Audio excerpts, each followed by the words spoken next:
하나님의 말씀은 빌립보서 1장입니다.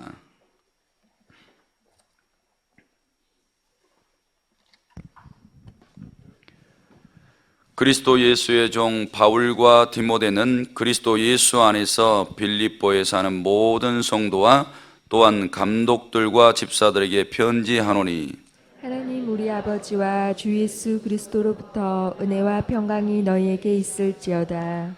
내가 너희를 생각할 때마다 나의 하나님께 감사하며 간구할 때마다 너희 무리를 위하여 기쁨으로 항상 간구함은 너희가 첫날부터 이제까지 복음을 위한 일에 참여하고 있기 때문이라. 너희 안에서 착한 일을 시작하신 이가 그리스도 예수의 날까지 이루실 줄을 우리는 확신하노라. 내가 너희 무리를 위하여 이와 같이 생각하는 것이 마땅하니 이는 너희가 내 마음에 있음이며 나의 매임과 복음을 변명함과 확정함에 너희가 다 나와 함께 은혜에 참여한 자가 됨이라. 내가 예수 그리스도의 심장으로 너희 무리를 얼마나 사모하는지 하나님이 내 증인이시니라. 내가 기도하노라. 너희 사랑을 지식과 모든 총명으로 점점 더 풍성하게 하사 너희로 지극히 선한 것을 분별하며 또 진실하여 허물 없이 그리스도의 날까지 이루고 예수 그리스도로 말미암아 의의 열매가 가득하여 하나님의 영광과 찬송이 되기를 원하노라. 형제들아 내가 당한 일이 도리어 복음 전파의 진전이 된 줄을 너희가 알기를 원하노라. 이러므로 나의 매임이 그리스도 안에서 모든 시위대 안과 그 밖의 모든 사람에게 나타났으니 형제 중 다수가 나의 매임으로 말미암아 주 안에서 신뢰함으로 겁없이 하나님의 말씀을 더욱 담대히 전하게 되었느니라. 어떤 이들은 투기와 분쟁으로 어떤 이들은 착한 뜻으로 그리스도를 전파하나니 이들은 내가 복음을 변증하기 위하여 세우심을 받은 줄 알고 사랑으로 하나 그들은 나의 매임이 괴로움을 더하게 할 줄로 생각하여 순수하지 못하게 다툼으로 그리스도를 전파하느니라. 그러면 무엇이냐 거칠애로 하나 참으로 하나 무슨 방도로 하든지 전파되는 것은 그리스도니 이로써 나는 기뻐하고 또한 기뻐하리라. 이것이 너희의 간구와 예수 그리스도의 성령의 도우심으로 나를 구원에 이르게 할 줄을 아는 거로 나의 간절한 기대와 소망을 따라 아무 일에든지 부끄러워하지 아니하고 지금도 전과 같이 온전히 담대하여 살든지 죽든지 내 몸에서 그리스도가 존귀하게 되게 하려 하나니 이는 내게 사는 것이 그리스도니 죽는 것도 유익함이라. 그러나 만일 육신으로 사는 이것이 내일의 열매일진데 무엇을 택하여야 하는지 나는 알지 못하노라. 내가 그 둘 사이에 끼었으니 차라리 세상을 떠나서 그리스도와 함께 있는 것이 훨씬 더 좋은 일이라 그렇게 하고 싶으나 내가 육신으로 있는 것이 너희를 위하여 더 유익하리라. 내가 살 것과 너희 믿음의 진보와 기쁨을 위하여 너희 무리와 함께 거할 이것을 확실히 아노니 내가 다시 너희와 같이 있으므로 그리스도 예수 안에서 너희 자랑이 나로 말미암아 풍성하게 하려 함이라. 오직 너희는 그리스도의 복음에 합당하게 생활하라. 이는 내가 너희에게 가보나 떠나 있으나 너희가 한 마음으로 서서 한 뜻으로 복음의 신앙을 위하여 협력하는 것과 무슨 일이든지 대적하는 자들 때문에 두려워하지 아니하는 이 일을 듣고자 함이라.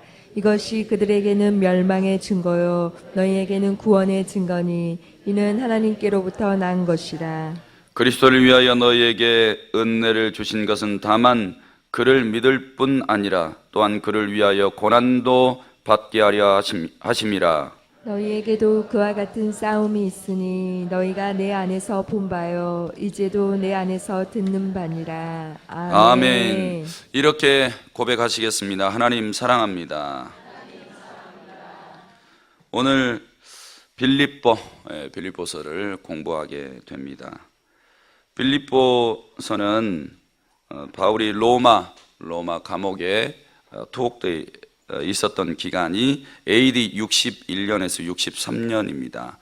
이 기간 안에 기록되었다라고 대부분 보고 있는 것입니다. 빌립보는 사도 바울이 드로아에서 마게도냐 사람들의 환상을 보았죠. 환상을 보고 그 사람들이 막 와달라고 손짓하는 것을 보고 마게도니아에 들어가서 처음으로 복음을 전했던 성인 것입니다. 바울은 이 지역에 들어가서 복음을 전할 때 회당이 없어서 강가 곧 빨레터에 가서 복음을 전하기 시작을 했습니다. 그런데 거기에 열매가 있었죠. 첫 번째 사람이 자주장사 루디아, 그 다음에 귀신 들렸던 여인, 그 다음에 감옥의 간수, 이런 세 사람을 전도하게 됐고 이것이 빌립보 교회의 시작이 된 것입니다. 그리고 그곳에서 왕성한 사역을 했는데 많은 사람들이 바울이 그 교회를 떠나기 전까지 예수를 믿고 있었고 또 그 교회를 떠나면서 누가에게 교회를 맡기고 있는 것을 보여주고 있습니다. 오늘 본문의 내용 분해를 보면 1절에서 2절은 인사하고 있는 내용이고 3절에서 8절은 바울의 감사하는 내용입니다. 9절에서 11절은 바울의 기도하는 내용이고 12절에서 18절은 바울의 매임으로 인해서 복음이 잘 증거되고 있다고 말씀합니다. 19절에서 26절은 그리스도가 존귀하게 되기를 원한다고 고백하고 있고 27절에서 30절은 빌립보 성도들에게 경고하라고 권면하고 있습니다. 한 절씩 한 절씩 내려가면서 말씀을 나누기를 원합니다. 1절에서 2절 말씀에 보면 사도 바울의 편지를 받는 사람들이 나와 있습니다. 그리스도 예수의 종 바울과 디모데는 그리스도 예수 안에서 빌립보에 사는 모든 성도와 또한 감독들과 집사들에게 편지하고 있다. 이렇게 기록되어 있습니다. 모든 성도, 그 다음에 감독들, 집사들. 이 내용을 보면 빌립보 성도들에게만 국한시키고 있지 않는 것을 보게 됩니다. 빌립보 성도들에게 뿐만 아니라 자신이 전도 사역을 해서 개척해 놓았던 모든 교회들, 오늘 이 시대에 살고 있는 성도들에게도 적용이 되고 있는 말씀이겠죠. 그런데 1절 보니까 그리스도 예수의 종 바울 이렇게 쓰고 있어요. 자신을 지금 빌립보 성도들에게. 그 다음에 다시 한번 바울과 디모데는 그리스도 예수, 또 그리스도 예수라고 말하고 2절에도 보니까 하나님 우리 아버지와 주 예수 그리스도로부터 이렇게 자꾸 이 짧은 구절 안에 3번이나 그리스도 예수에 대해서 이야기하고 있습니다. 자신이 개척자이거든요. 개척자임에도 불구하고 자신이 내가 개척했다, 그러니까 내 말 들어라, 이렇게 말하고 있는 게 아니라는 거죠. 나는 그리스도 예수의 종이고 종된 신분으로 여러분들에게 편지하는 것입니다. 이렇게 자신을 겸손하게 낮춰서 지금 성도들을 대하면서 다가가고 있는 겁니다. 이게 이제 성도의 자세가 돼야 된다는 거죠. 언제나 자기가 높아지면 명령과 지시가 나옵니다. 근데 자신을 바짝 낮추면 그리스도가 나와요. 자기 안에서 그리스도가 나오고 그리스도를 존귀하게 하려는 그런 복음이 나오게 되는 거죠. 이것이 언제나 선교에 앞장섰었던 바울의 가슴 속에 자기를 낮추고 부인하고 십자가 지고 가고 있는 바울의 모습을 보게 되는 겁니다. 오늘 하루를 사셔도 우리는 내 자신을 드러내기보다 우리 안에 생명이시고 또 진리의 영으로 임재해 주시고 우리의 갈 길을 밝히 조명해 가시는 예수 중심으로 살아가게 된다면 우리 안에 복음이 왕성하게 될 줄로 믿습니다. 두 번째로 3절에서 6절 말씀해 보면 바울이 빌립보 교인들을 인해서 감사하고 있다고 내용을 쭉 기록하고 있습니다. 무슨 일로 감사하고 있냐? 6절에 보니까 너희 안에서 착한 일을 시작하시는 이 그랬지요. 너희 안에서 착한 일을 시작하고 계시는 것에 대해서 감사하고 있다고 이야기를 하고 있습니다. 그 착한 일이 뭐냐? 5절에 보니까 너희가 첫날부터 이제까지 복음을 위한 일에 그랬죠. 착한 일은 복음을 전파하는 일이라는 거예요. 그 너희 가운데 하나님께서 이 일을 행하고 계심에 대해서 굉장히 감사하고 있는데 그들이 그 복음의 일들을 행하고 있다는 것은 복음 전파에 바울과 함께 동참하고 있다는 겁니다. 교회가 자꾸 전도하고 있는데 전도에 대해서 마음을 다 비워놓고 자기 일에만 관심을 가지고 막 따라가는 사람들이 있어요. 관심이 없어요. 이런 사람들을 인해서는 아마 바울이 감사하지 않을 겁니다. 그러나 교회가 십자가의 길을 걸어가면서 사람을 살려야 됩니다. 전도해야 됩니다. 이것을 사명감을 가지고 죽기까지 충성해야 됩니다. 이렇게 막 선포를 했단 말이에요. 그런데 빌립보 성도들은 그 일에 처음부터 바울에게 동참했다는 겁니다. 우리 교회를 보니까 이렇게 등록한 지 얼마 안 되신 분들이 전도처에 가서 전도를 하고 계세요. 지금 그런 일들을 보고 감사해하고 있는 겁니다. 1년이 되고 10년이 됐는데도 전도하는 일에는 전파자도 관심이 없고, 그리고 전도자가 계속해서 복음을 선포하는데도 따라가려고 하는 생각이 없어요. 그 안에 그리스도가 왕성하게 역사하지 못하고 있는 겁니다. 적어도 우리 교회는 이 광명시를 뒤덮고 있는 거 보니까 바울이 오병이어 교회를 만나면 하나님 앞에서 하나님 참 선하십니다. 선한 일들을 오병이어 교회 가운데 행하고 계시고 그 일에 성도들이 동참해서 협력하고 있고 전심전력하고 있는 것이 얼마나 감사한지 모르겠습니다. 이런 고백을 하고 있는 것입니다. 사랑하는 성도 여러분, 하나님 앞에 감사할 이 복음 전도의 일들이 오병이어 교회에 더 풍성하게 되시기를 기도하신다면 영광 받아 주실 줄로 믿습니다. 그래서 성도들은 봐보세요. 바울이 지금 빌립보 성도들에게 가서 복음을 전했어요. 그런데 자주장사 루디아가 그것을 먼저 받아들였거든요. 그리고 귀신 들렸던 여인도 받아들인 거예요.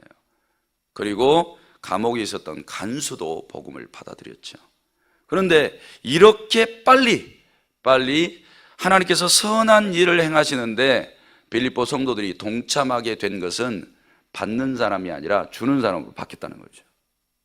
그러니까 성도들이 교회에 나와서 가장 중요한 것은 은혜를 받게 해주는 거예요. 은혜를 빨리 받게 해주는 거죠. 그러면 이제 초신자들이 예수 그리스도를 만나고 신자가 되는 거예요. 신자가 딱 되면 이제 더 이상 받으려고 하는 마음보다는 주려고 하는 사람으로 바뀌게 된다는 겁니다. 우리 오병이어 교회에 들어와서 1년도 안 됐는데 벌써 이 사람이 주는 사람으로 바뀌었다. 정상이에요, 정상. 복음은 10년 동안 받아야 복음의 사람이 되는 게 아니에요. 예수 그리스도와 만나고 성령님이 역사해서 믿음을 선물로 주시면 주는 사람으로 변화된 줄로 믿습니다. 그러니까 언제 교회에 나오시면서 받으려고 하는 생각이 있으시면 바꾸셔야 돼요. 그러니까 바울은 다메섹에서 예수 그리스도를 만난 다음에 바로 주려고 했어요. 바로 주는 사람으로 바뀐 거예요. 그러니까 주려고 하면 기적이 일어나고 하나님의 역사가 나타나게 되는 겁니다. 그런데 아직도 받으려고 하면 한 10년에 더러 몇 번 응답이 올까요? 그러니까 가뭄에 콩난 듯이 밖에는 응답이 오지 않는 거예요. 그러나 오늘 이 시간부터 주는 사람으로 바뀌면 하나님의 크신 역사가 날마다 일어나게 될 줄로 믿습니다. 그 다음에 7절에서 9절 말씀해 보면 바울은 빌립보 성도들을 얼마나 자신이 사랑하고 있다 이런 표현을 쓰고 있습니다. 7절에 보니까 내가 너희 무리를 위하여 이와 같이 생각하는 것이 마땅하니 이는 너희가 내 마음에 있음이며 나의 매임과 복음을 변명함과 확정함에 너희가 다 나와 함께 은혜에 참여한 자가 됨이라. 내가 예수 그리스도의 심장으로 너희 무리를 얼마나 사모하는지 하나님이 내 증인이다. 그랬어요. 오늘 7절 말씀에 보니까 바울은 계속해서 생각하는 것이 마땅하니 그랬죠. 빌립보 성도들을 생각했다는 거예요. 저도 생각해 보니까 본인이 개척해서 세웠거든요. 그런데 거기 가서 복음을 전하는데 루디아가 영접하고 귀신 들린 여인이 귀신이 탁 나오고 바울을 따르기 시작하고 감옥의 간수까지 복음을 영접하는 기적이 일어나는 거예요. 그리고 그들을 통해서 복음이 더 왕성하게 빌립보 성에 전파되어지고 막 사람들이 교회로 이렇게 모이게 되는 겁니다. 그리고 나서 복음의 사람으로 그리고 전도자로 다 바뀌게 되는 거죠. 이런 그들의 모습을 어떻게 잊겠습니까? 예. 제가 3년을 한국을 떠나봤는데 한국 사람보다 더 정보가 빨라요. 오히려 여기 있을 때는 별로 관심이 없어요. 큰 사건이나 터지면 무슨 저런 일이 막 이렇게 생각을 하죠. 그런데 밖에 나가면은 우리나라의 정치, 경제, 문화, 사회, 저 꼭 이렇게 기도하거든요. 나라와 민족을 위해서 기도할 때 정치, 경제, 문화, 사회. 왜요? 그때 당시에 정치, 경제, 문화, 사회 얼마나 관심이 생긴지 몰라요. 근데 다시 여기 돌아오니까 별로 관심이 없어. 별로 관심이 없더라니까. 멀리 떠나 있으면 관심이 있어요. 굉장히. 여기 이제 한국에 이렇게 다시 들어오니까요. 어머님하고 한 달이면 멀다 하고 이렇게 자주 전화 통화를 했는데 여기 오니까 1년에 서너 번 전화 통화할까요? 이게 잘 안 되더라고. 지금 사도 바울이 로마의 감옥에 갇혀서 지금 그 안에서 할 수 있는 게 뭐가 있어요? 자신이 세워놨던 교회들에 대해서 날마다 기도하고 있고 그 교회를 채우고 있는 그 멤버들, 그 성도들을 위해서 축복하면서 계속해서 기도하고 있죠. 그런데 이렇게 많은 생각들을 통해서 지금 사도 바울이 8절 말씀해 보니까 내가 예수 그리스도의 심장으로 너희 무리를 얼마나 사모하는지 모르겠다, 이렇게 이야기를 하고 있어요. 만약에 지금 성도님들이 가족과 일가 친척과 또 오병이어교회와 이곳을 채우고 있는 모든 성도들을 생각하면서 기도를 깊이 하신다면 이 모든 것이 그리스도의 심장을 품고 기도하는 것처럼 그렇게 될 줄로 믿습니다. 그런데 이런 지금 글이 멋있는 것처럼 보이기는 하지만 바울처럼 기도해 보셔야 이런 고백이 나오는 거예요. 그러니까 바울은 예수 그리스도의 심장으로 기도했다는 거예요. 기도를 깊이 해보시라는 거예요. 교회와 세워진정 담임 목사님과 성도들을 위해서, 그리고 귀한교회 십자가의 길로 사람을 살려나가는 이 일들을 통해서 절박해하고 막 갈급해하고 기도를 깊이 해보시라는 거예요. 그러면 그리스도의 심장과 그분의 열정으로 기도하게 되겠다는 거예요. 사랑하는 성도 여러분, 기도하는 분이 예수 그리스도의 심장을 갖게 될 줄로 믿습니다. 그러니까 항상 바울은 가슴이 뜨거운 거예요. 그런데 그렇지 않는 성도들은 교회는 나와요. 교회는 나오는데 내 심장은 뛰는데 예수의 심장이 뛰지 않아. 그래 마음이 급한 게 없어요. 내 바라고 소원하는 거나 이곳에 나와서 구하지 예수님의 마음이 오지를 않으니까 바쁘지가 않는 거예요. 그런데 반대로 예수님의 그 심장이 나에게 탁 온다면 얼마나 바빠요. 예수님은 3년의 시간밖에 없었는데 3년의 시간, 이 하루하루 1년 365일 약 1000일, 이 시간이요 너무너무나 바쁜 거예요. 그러니까 마나토로가 꼬린 지점을 향해서 막 뛰어가는 것처럼 그렇게 헐떡거리면서 뛰어가게 되겠죠. 어제 유튜브에서 감동 있는 영상 하나를 봤어요. 영상을 봤는데 여자 마라토너가 지금 3m 앞에 결승 지점을 딱 뒀어요. 그리고 막 사람들이 뛰어가는데 정상으로 다 뛰어가요. 근데 이 여인은 한 몇십 미터 전부터 심장에 무리가 왔는지 거의 걸음마 수준으로 가다가 3m 앞에서 탁 쓰러져 버렸어요. 그런데 이 여자 선수가 앞을 향해서 조금씩 걸어가려고 하니까 사람들이 만지질 못하는 거예요. 왜? 사람들의 도움으로는 그 실격이니까. 그런데 억지로 기어서 3m 앞에 있는 꼬린성까지 가게 되는 것을 봤어요.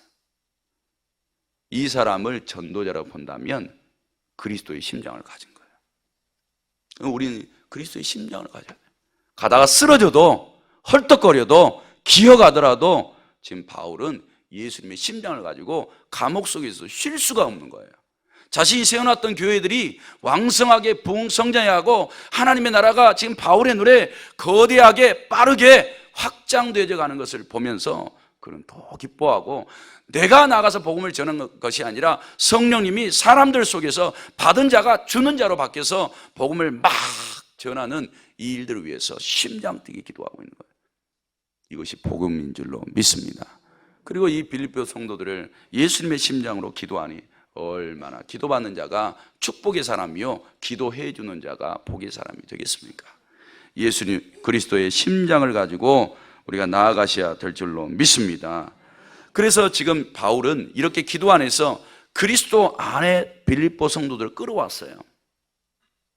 이게 성도들의 연합이에요. 내 가족들을 그리스도의 심장까지, 내 안에 있는 그리스도의 심장까지 가족들을 끌어와서 품고 기도하셔야 돼요. 목장 식구들이 있으면 내 안에 있는 그리스도의 심장까지 그들을 끌고 오셔야 돼요. 이게 연합이에요, 연합. 사랑하는 성도 여러분, 내가 무엇을 생각하면서 기도하고 있다면 내 안에까지 끌어오셔야 돼요.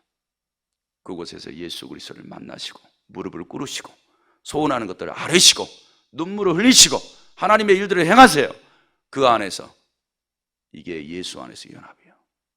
이 심령 속에서부터 연합이 없으니 밖에 나가서 무슨 연합이 되겠어요?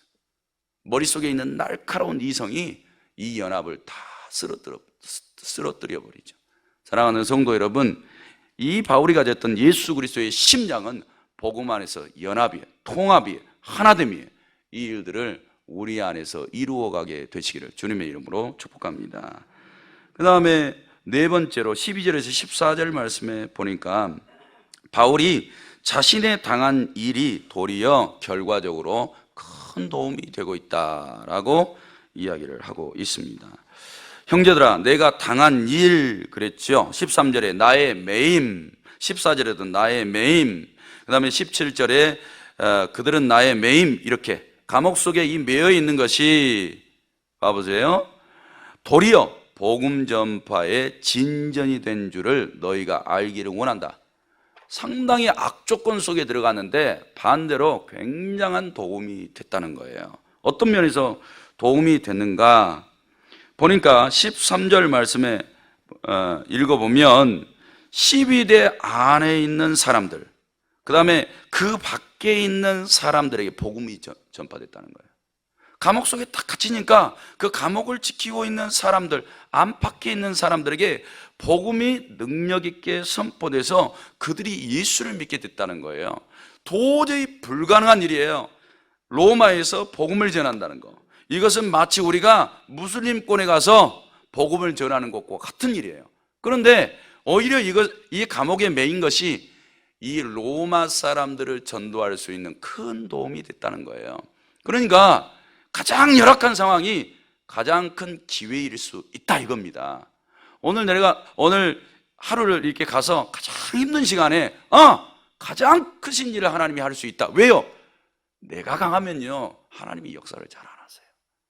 내가 약해지고 내가 무너지고 내가 할 수 없을 때에 그리스도를 의지하게 되는 것이고, 그리스도가 일해 주셔야 우리는 좋은 열매가 나타나게 될 줄로 믿습니다. 그러니까 바울은 이런 연약한 상황에 얼마만큼 더 간절히 성령과 그 안에 복음을 행하시는 그리스도를 의지했겠습니까? 사랑하는 성도 여러분, 그 다음에 두 번째로 보니까 14절에 다른 사람들에게 또 복음이 전파됐다는 거예요. 형제 중 다수가 나의 매임으로 말미암아 주 안에서 신뢰함으로 겁없이 하나님의 말씀을 더욱 담대히 전하게 됐다, 이렇게 말하고 있어요. 내가 매여 있다 보니까 오히려 다른 사람들이 복음을 더 열심히 전하더라. 그러니까 결과적으로 더 좋아진 게 아니냐. 세 번째로, 어느 정도로 더 복음이 전파되느냐, 이런 일들이 벌어져요. 어떤 이들은 바울을 굉장히 시기했어요. 이거 가만히 바울을 보니까 바울 혼자서 복음을 다 전하는 것 같아요. 그리고 바울에게는 열매들이 많이 나타나. 그리고 통합과 하나됨이 막 일어나요. 보니까 막 시기심이 일어나는 거예요.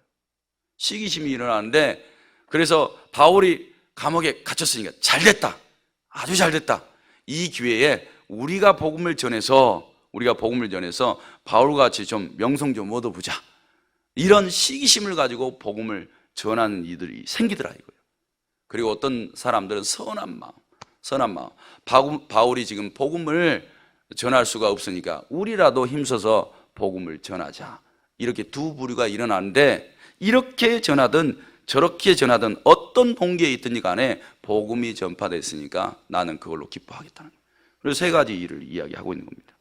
사랑하는 성도 여러분, 우리가 잊어줘도 못한 상황 속에 있을 때 누가 일하신다? 나는 기도하고 하나님이 일하신다. 할렐루야.